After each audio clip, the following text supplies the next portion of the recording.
Porque ela podia estar grávida e ter aumentado para aparecer. Exatamente. Então eu falava para ela, Verônica, só abaixa o vestido aqui para eu ver uma pontinha da sua barriga, porque eu sou jornalista. Se eu for pro ar e levar uma mentira, eu vou ficar muito mal. Quando ele começa a fazer aquilo, começa a dar audiência. Eu falei, eu vou honrar o Silvio, porque eu tinha muita gratidão a ele. Eu falei, eu vou honrar o Silvio até os últimos dias. O quanto ele me pedir, eu vou fazer aqui. Né? A questão da saúde já estava pegando, eu falei, puxa. Eu falei, acho duro, né? É duro porque você vê o fim. É. Você vê o fim e aí eu falei, meu Deus, é doloroso. E foi aí que também eu me senti à vontade e falei, acho que agora a minha missão já está cumprida. Eu acho que eu já cumpri tudo que o Silvio me pediu. E aí, quando eu saí do SBT... Pela primeira vez, Cris Flores abriu o jogo sobre como descobriu a mentira da grávida de Taubaté. Ela contou detalhes exclusivos do processo de investigação, como desconfiou da ultrassonografia e fez o repórter Michael Keller checar o caso. A história, que se tornou meme nacional, ganhou nova luz com o relato da apresentadora. Outro trabalho marcante, que se eu não falar, vão me cobrar. Tem que falar, eu sei. A grávida. Tem que falar. A grávida de Taubaté. Mas eu adoro falar desse negócio. Fala da grávida de Taubaté. Que ainda não houve um reencontro, né? Que todo mundo quer, né? Então. Porque quase aconteceu no programa do Portiolli, no domingo, legal. Mas foi assim, quando ele foi entrevistar, no dia que ele foi entrevistar, ele até fala na entrevista, né? Que tinham me procurado e eu não tinha respondido. E eu não tinha respondido porque eu estava na mesa de cirurgia. Não dava, né? Foi exatamente no dia, só que eles não sabiam, coitados, claro, né? Eles estavam lógico. gravando. Acontece isso na televisão, né? É gravado e depois não dá pra cortar, porque ele falou no meio da entrevista, né? E aí eu avisei, depois o Gagalaca, a produção, eu falei, gente, eu tava aqui no meio da cirurgia e eles até tinham pedido pra eu gravar alguma coisa pra eles levarem ao ar. Só que como foi essa cirurgia que compromete as cordas vocais, você eu não podia tinha nem falar. Não tinha como gravar. Então eu falei, gente, eu gostaria muito de gravar, porque eu amo o Celso, amo Gargalaca, amo o Domingo Legal, SBT. Então eu falei, mas eu não consigo, não dá. Eu falei, mas mais pra frente, se vocês quiserem, a gente faz o reencontro. Mas foi uma história muito louca, porque na época tava todo mundo brigando pra mostrar o que era essa mulher, essa barriga, né? E aí, assim, os programas de domingo já tinham dado a matéria. A Globo, né, o SBT, a Record, todo mundo. Só que nas manhãs a gente tinha essa disputa com a Ana Maria, quem leva a primeira pauta. E a gente conseguiu, porque nós ficamos o fim de semana inteiro atrás dela em Taubaté e convencemos. Só que quando chegou lá na Record, com aquela barriga, meu diretor na época falou assim, cara, tá estranho, porque eu já estava desconfiada, a gente já foi fazer a matéria desconfiada. Ele falou, leva no teu camarim e vamos ver o que acontece. Eu falei, tá bom. E aí eu fui tentando convencer ela a dizer o que estava acontecendo e tal. E nada. Mas eu fui perceber, né, Flávia? A gente sabe, a gente tem filha.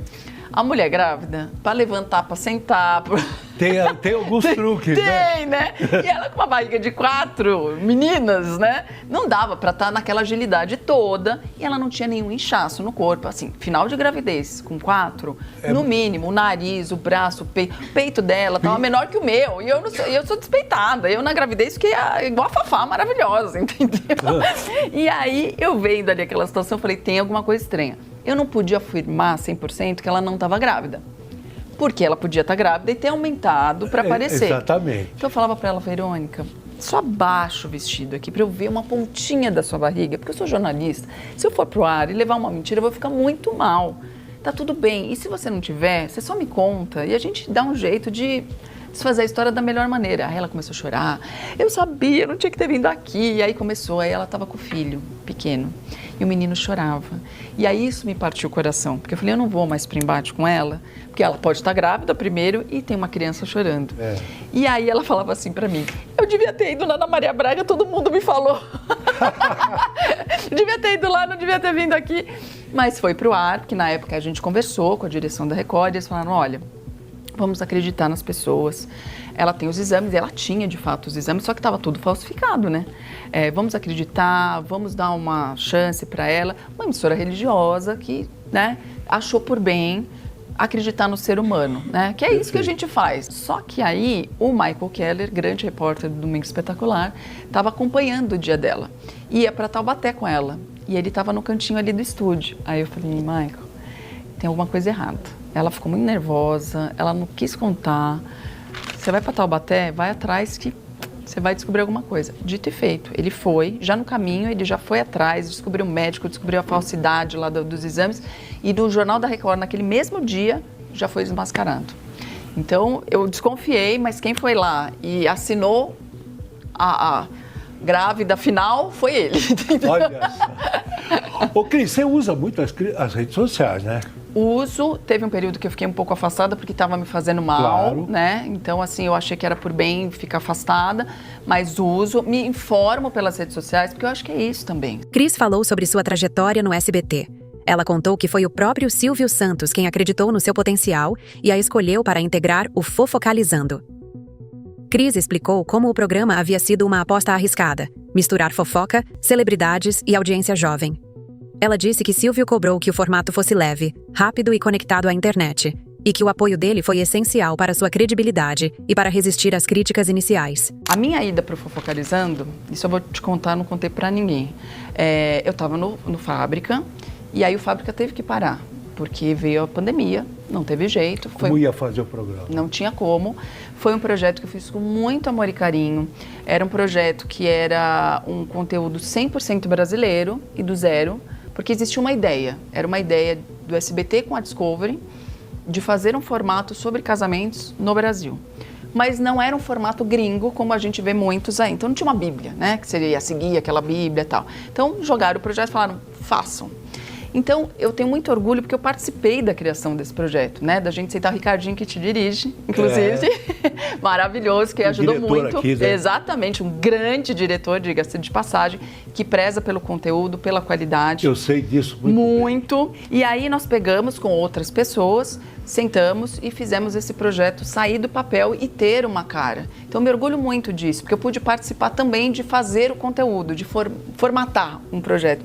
Coisa que eu nunca tinha feito. Eu já tinha pegado projetos que a gente vai ajudando ali, mas a gente fazer, vai ter esta cara, né? Foi muito legal, um processo criativo árduo, porém criativo muito importante. Mas como você foi parar no Fofocalizando? Aí veio a pandemia. Aí não tinha como fazer, porque a gente teve que, né? Como que você vai levar 100 pessoas para dentro do estúdio para fazer um casamento, noiva de máscara? Não tinha como. Parou. E o Silvio já toda hora queria me puxar para o Fofocalizando. E eu falava, ai, não, pelo amor de Deus, estou no Fábrica, o Fábrica é maravilhoso, vamos fazer e tal. E aí vem a pandemia, ele me puxa para o Fofocalizando. Começam a acontecer algumas questões lá dentro que ele precisa tirar, né? Porque a Lívia apresentava lindamente. Eu amava a Lívia na apresentação, acho a cara dela, inclusive. Só que tinha algumas questões internas, que eu também não sei todas, mas que transpassava o Fofocalizando, porque, né, tanto ela quanto a Mara faziam, né, o jogo dos pontinhos e tudo mais. As duas saíram do programa, eu acabei ficando, caiu no meu colo. No teu colo. Caiu no meu colo. E na época eu não queria fazer. E eu fui pedir para não fazer, para não ficar ali. Mas, na época, o que foi dito para mim? Por favor, me ajude. Por quê?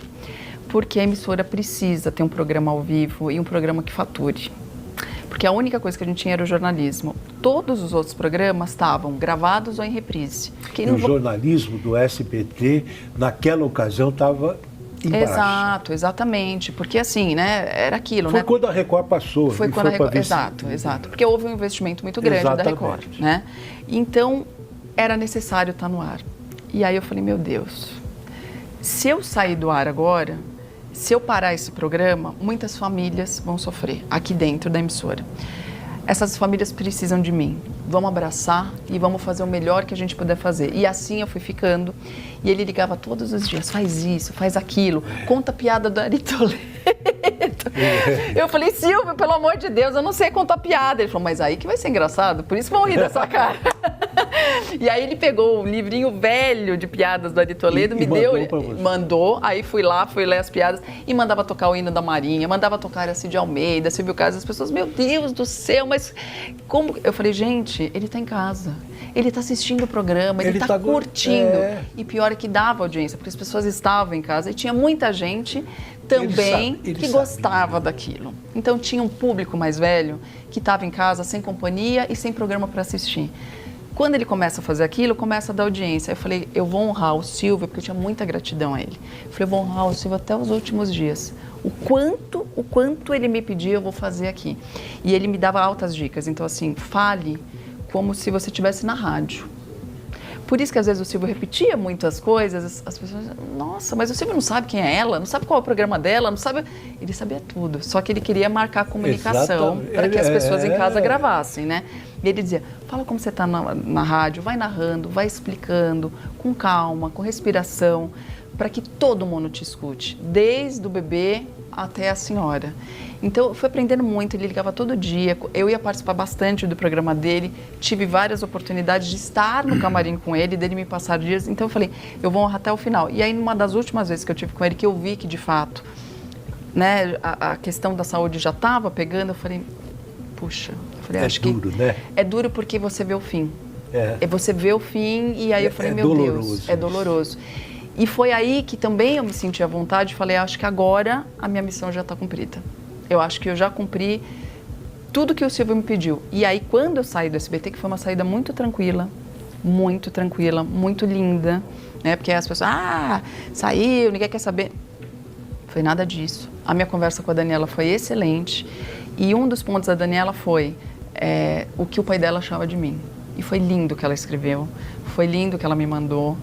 Foi uma conversa maravilhosa que eu vou guardar no meu coração para sempre, de uma generosidade, e é isso que fica para mim, isso que importa. Olha, que mais do que qualquer troféu. Sempre. Eu jamais vou expor, jamais vou contar, porque isso é uma coisa muito particular, claro, é tua, mas foi muito lindo. Tem uma pessoa que quer mandar... A história de Cris Flores mostra como jornalismo, mídia e entretenimento se cruzam de maneira complexa. Revelar uma farsa tão icônica mostra coragem, mas também cobra um preço. Sua entrada no SBT e a confiança de Silvio Santos demonstram que quando você acredita em si mesmo, pode virar o jogo. E você, o que acha da trajetória de Cris? Foi justa a forma como ela conduziu o caso? Comente, deixe o like e se inscreva no React News para acompanhar os bastidores que a TV tenta esconder.